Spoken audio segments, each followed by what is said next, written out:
Hello, friends. Welcome to my weekly live. And today I have 5 questions that people ask a lot about the Arabic language. In fact, they are the 5 most Googled questions on the internet about the Arabic language. So let's go over them together. I will present here and share screen. I will share the whole screen, or what they say here, the entire screen. They call it the entire screen, not the whole screen. And I'm going to go here to my Google Drive, and here are the 5 most Googled questions about the Arabic language this week, along with their answers. So number 1 is, what is the Arabic alphabet? And AI says, the Arabic alphabet consists of 28 letters and is written from right to left. It's used for writing the Arabic language and several other languages, including Persian, Urdu, and Pashto. Something I want to mention about this, 2 things. The first thing is that, yes, the Arabic alphabet contains 28 letters, but it's important to know that there are other symbols that you need to learn in order to read and write Arabic. Not all the symbols are in the 28-letter alphabet. The other thing is that the Arabic alphabet is used in these other languages. However, they do have some other symbols that are proper to them that are not in the Arabic alphabet. So those are 2 things I wanted to add. Number 2 says, how many people speak Arabic? And the answer is that Arabic is spoken by over 400 people, 400 million people worldwide. It is the official language of 22 countries and one of the 6 official languages of the UN. Do you know the 6 official languages? I taught at the Arabic language program at the United Nations, and that's a language program for United Nations diplomats and staff members to learn the 6 official languages of the UN, and so I happen to know what they are. And let's see if you guessed right. So it's Arabic, English, of course I start with Arabic, English, French, Spanish, Russian, and Chinese. And I actually learned Spanish there, and I have my certificate, my proficiency certificate from the UN. And I also took the proficiency certificate in French, just so I have it, even though French is considered to be my mother tongue by the UN, since I am from a French Francophone country, a country that was colonized by France for 132 years. Can you guess the country if you don't know me? Take a guess. I promised myself to show you one of my books. So hold on, let me go get the book and come back.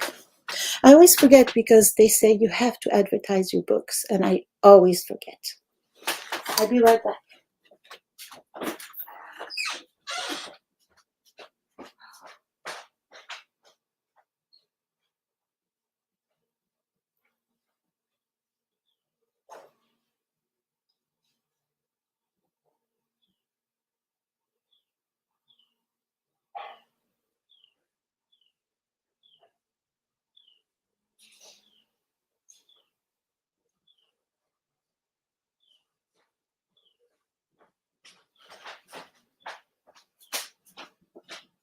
Sorry about that.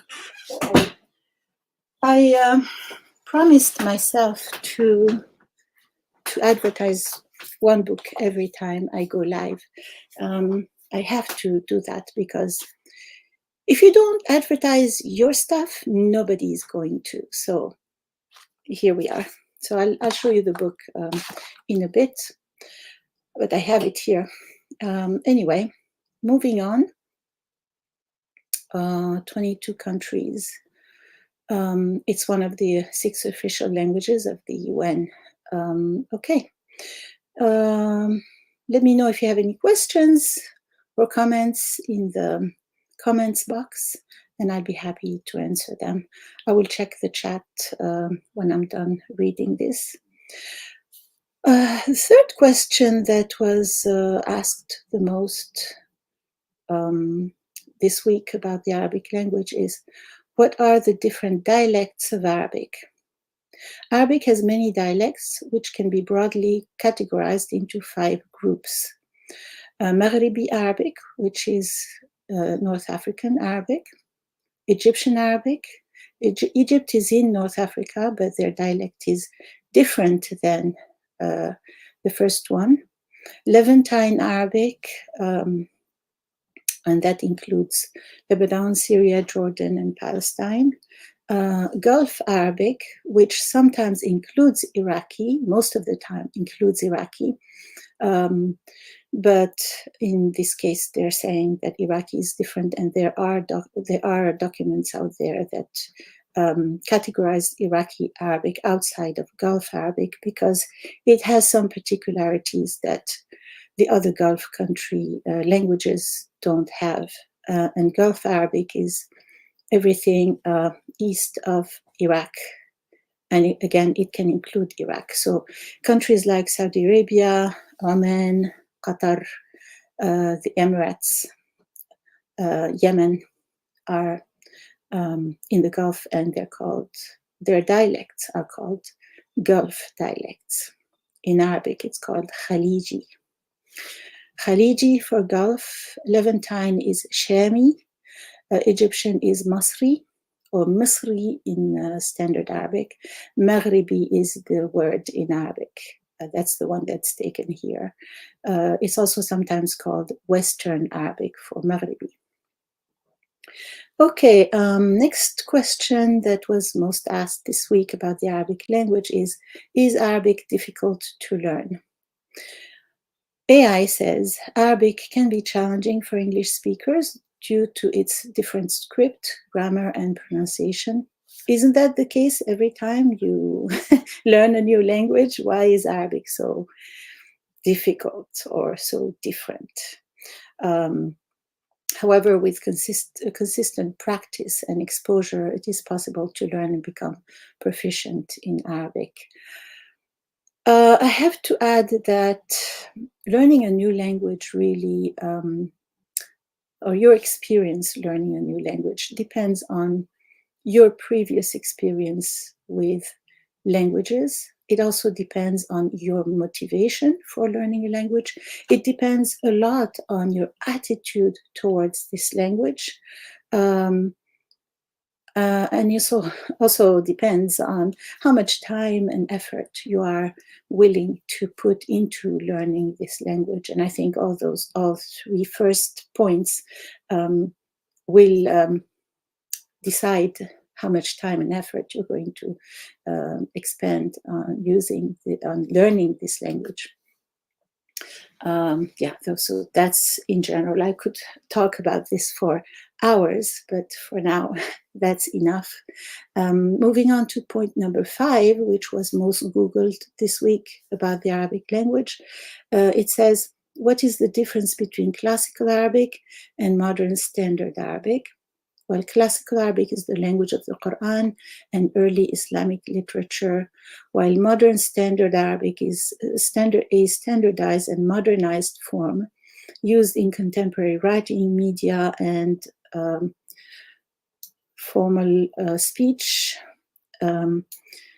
So the acronym for modern standard Arabic, of course, is MSA. You may have seen this. You may be aware of it as well. You may know it very well. Is based on classical Arabic, but has been adapted to suit modern needs. I actually have podcasts about this, about number 3, question 3 and question 5, discussing the different Arabic dialects and also the difference between classical and modern standard Arabic.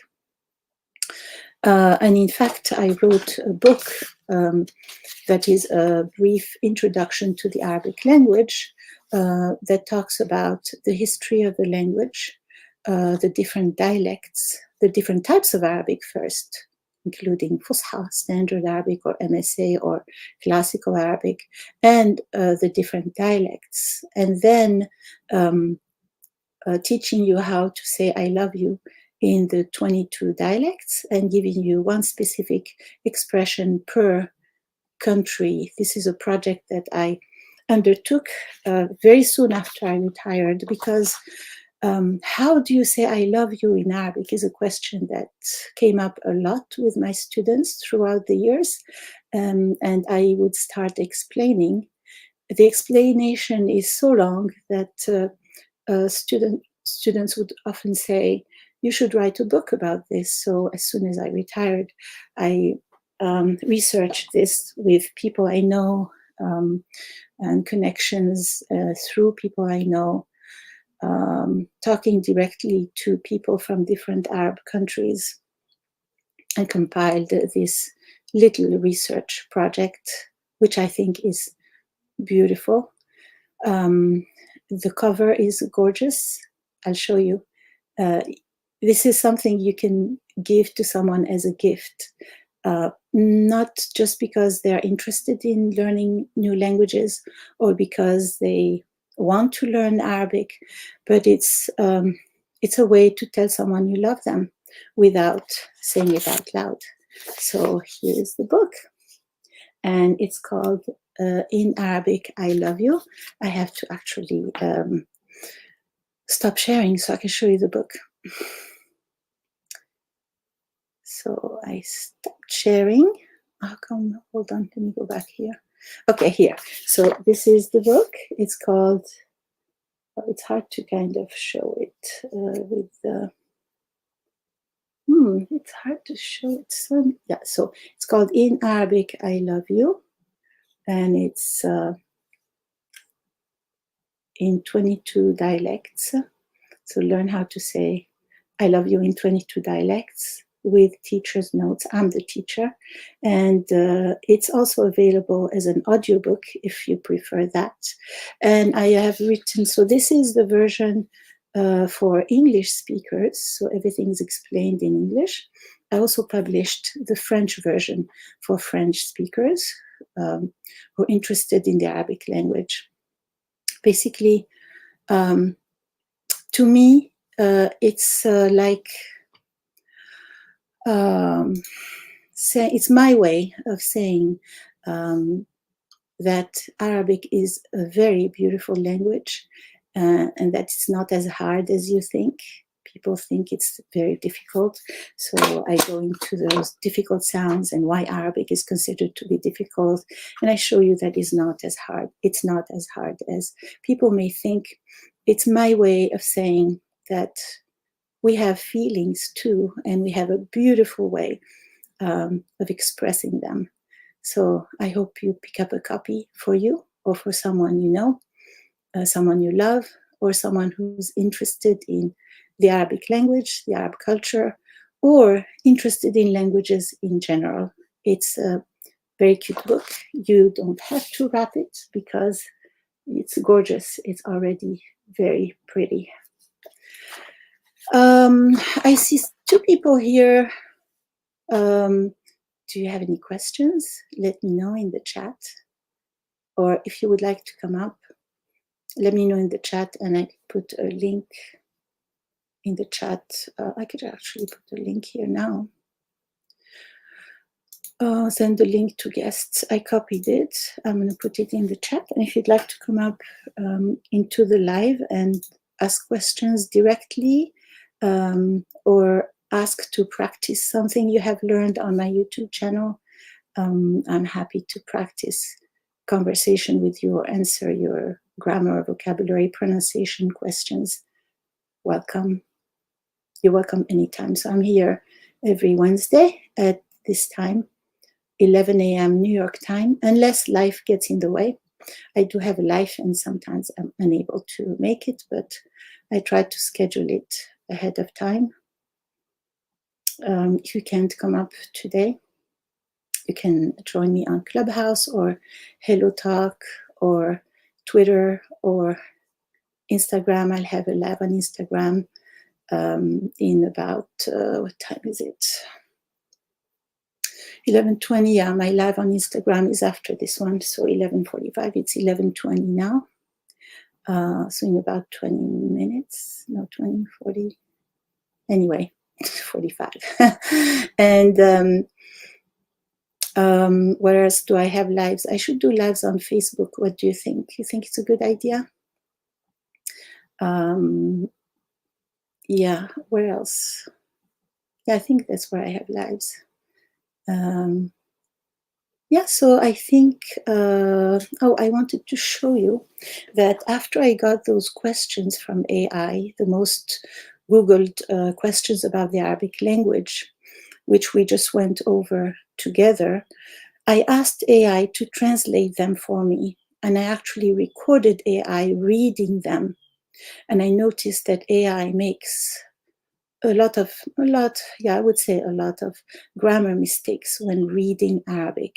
It has the wrong vowels sometimes. So a verb which should be active is passive, or a verb that should be passive is active. So like instead of saying kataba, it would say kutiba, or kutiba instead of kataba.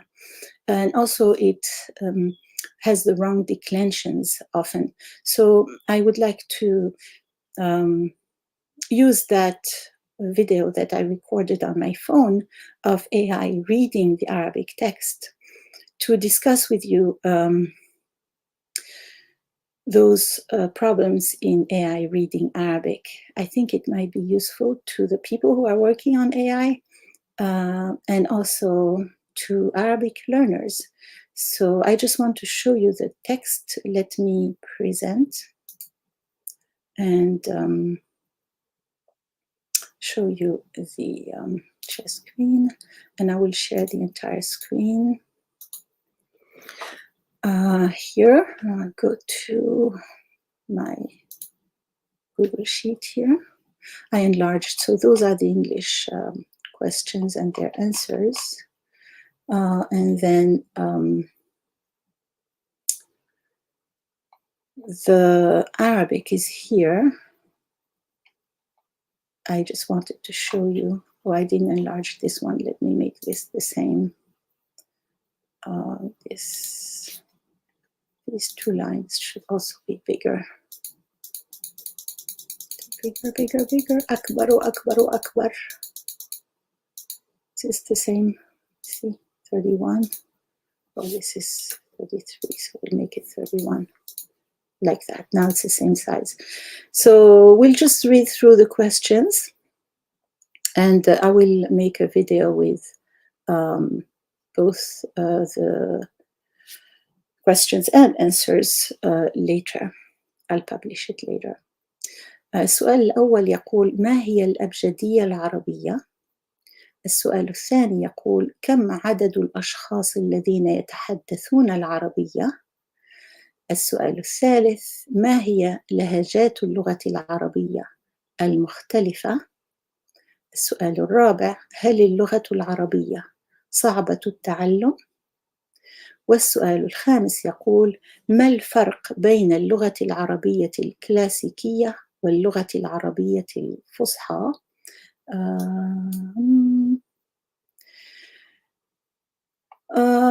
Okay, so those are the questions. I need